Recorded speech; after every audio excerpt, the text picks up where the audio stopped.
everyone. Welcome to a little mini vlog. I thought that I got a clip of me starting Red Rising earlier in the week, but when I went back on my camera to find that clip where I had just started this, it's nowhere to be found. So I did finish this last night. You know, that's life, that's how it goes. It is cold and gross out. We had some gorgeous snow last week and now it's just cold and gray. So I've just been doing some computer work this morning, working for my client that I do blog management for. I write blogs and do the whole content creation strategy and all that stuff. So I do that for like my main income, and then the rest of the time I'm just trying to figure out how to supplement my income with things like a blog, YouTube. I worked in social media for about 7 or 8 years before I moved into more like editorial. So I do have a blog. I'm gonna link this down below. I just recently did just like a rundown of all the really popular good books on Kindle Unlimited right now. But last night I finished Red Rising. So I'm gonna do a monthly wrap up at the end of the month. I sat down and read this for like 3 hours last night, which is kind of a long like reading stint for me. It was very good. I give this 4 stars. Did a little review on Goodreads and I will put it here. Just a small screenshot and you can read it, but I also have my Goodreads link. I find it hard to not just compare books to other books that I've read, but this one, it was a Hunger Games retelling. Like it was Hunger Games but on Mars. So if that sounds interesting to you, I would definitely recommend it. And I'm actually gonna go through on my Libby. I'm gonna do that right now actually, and make sure that I have the loans for all of the other books in the series. So Red Rising was quite good. It was a little slow at parts. So the next one is Golden Sun. So I am going to, oh, and I can borrow it right now. I don't know if I want to do it quite yet. I also have Rebecca Ross's book, A River Enchanted. She wrote Divine Rivals. So this is a Scottish inspired fantasy brimming with enemies to lovers, romance, magic and spirits, and a captivating mystery. Sounds great. Starts with a letter similar to Divine Rivals. I personally love that. As I said, I'm a writer myself, so love letters in a book is everything. In an ominous journey across dark waters. Another fun fact about me, I love books and media and things just set on ships and the ocean and pirates and things like that. I think that's really fun and just kind of unique. You don't see that often, in my opinion. I read The Daughter of the Pirate King a couple years ago, and I would really like to continue that series because I find the pirate fantasy really quick, fast-paced, and fun. Little grungy moment. I love that. So I'm gonna read A River Enchanted next, but that's kind of leading me into my February TBR, where I really want to set a list of books that I'm gonna try to read and get to in February for Valentine's Day. I love a theme. It helps me to get motivated. It really helps to romanticize your life, as they say. So if you have romance recommendations, bonus points if they're pirate romances, bonus points if they're enemies to lovers, slow burn. I don't like contemporary romance, but I am going to give Emily Henry's Book Lovers a try. I have that physically. I don't know why, don't ask me. It was a moment of weakness in a Barnes & Noble, I think, because I didn't like People We Meet on Vacation. So I'm not sure why I bought Book Lovers.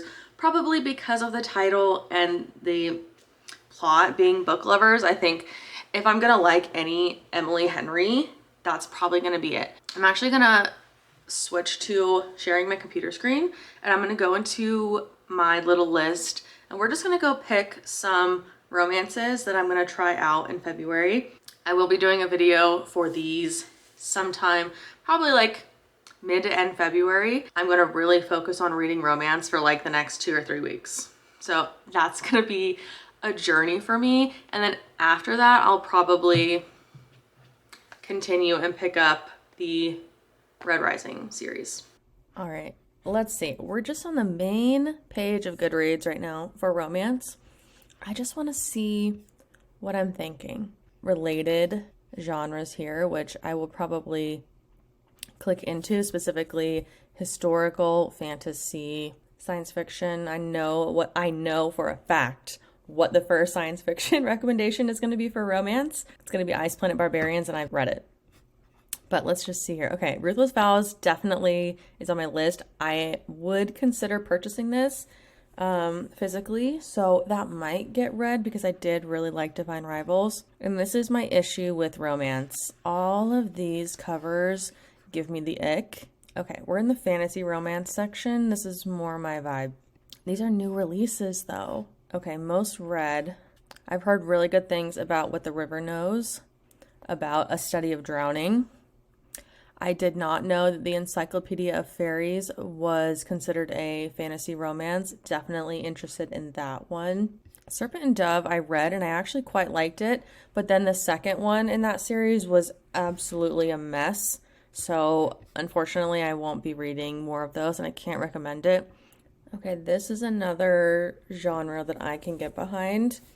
I know that I have some of these on my shelf. I've read Pride and Prejudice, Jane Eyre. Wuthering Heights is a little bit too depressing. I don't necessarily know if that's quite the romance that I want, but I might read a Jane Austen. That is possible. I could do like an Emma, potentially. I do have Rebecca, which is on my list as well. Anna Karenina. That is such a undertaking though, but that's also a big want to read for me. Why the fuck is The Love Hypothesis on this list? Can I report this? This is why book talkers get a bad name. I'm telling ya. That is why. That's absurd. The fact that it's in between The Notebook and Madame Bovary. Wild.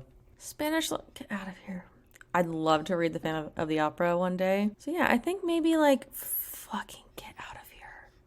Jesus Christ, these people need to be, no thank you. I think we might do either Rebecca or Emma, potentially. All right, so here we are in my Notion. I'm gonna try and type very softly because the last time that I recorded this and typed, it was so loud. I am a very fast typer, so I'm trying. What did I just say? Emma, and Rebecca, which is my name, if you didn't know, spelled the same as well. Potentially give Book Lovers a shot. That will be my tentative February romance TBR. We'll see what I get to. I did just want to show some books that I picked up recently at the thrift store. So I'm gonna grab those and show you. Oh my God, I also have to show you these cookies that I made the other night. Oh my God, they're so good. Tell me you live with a man without telling you. What the fuck is this? What is this? Who ate these bites out of this cookie? Jesus. Take a moment to look at these. Delicious. They're so good. Okay, starting off with a banger. This copy of Howl's Moving Castle. I have read this. I read it on Kindle. And I have not seen the anime. I've not seen the movie. I know, it's like a crime. But I did buy it on DVD. So this is, I will get to it. This is high up on my list. So I will watch the movie.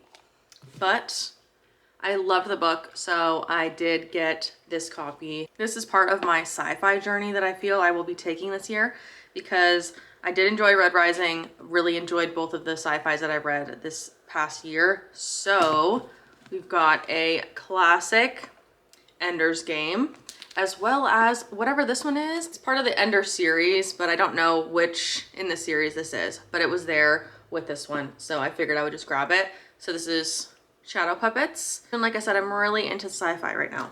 These next ones are editions of Lord of the Rings that I didn't have for other editions that I started collecting. If you saw my first ever used book haul that I posted on this channel, I had Return of the King, which had Viggo Mortensen on the front, and I couldn't leave it there. I had to have it. So now, of course, I see this one at the same Goodwill and I had to get this one. So now I just need Fellowship in this version. Similarly, had the first two in this. I love these covers.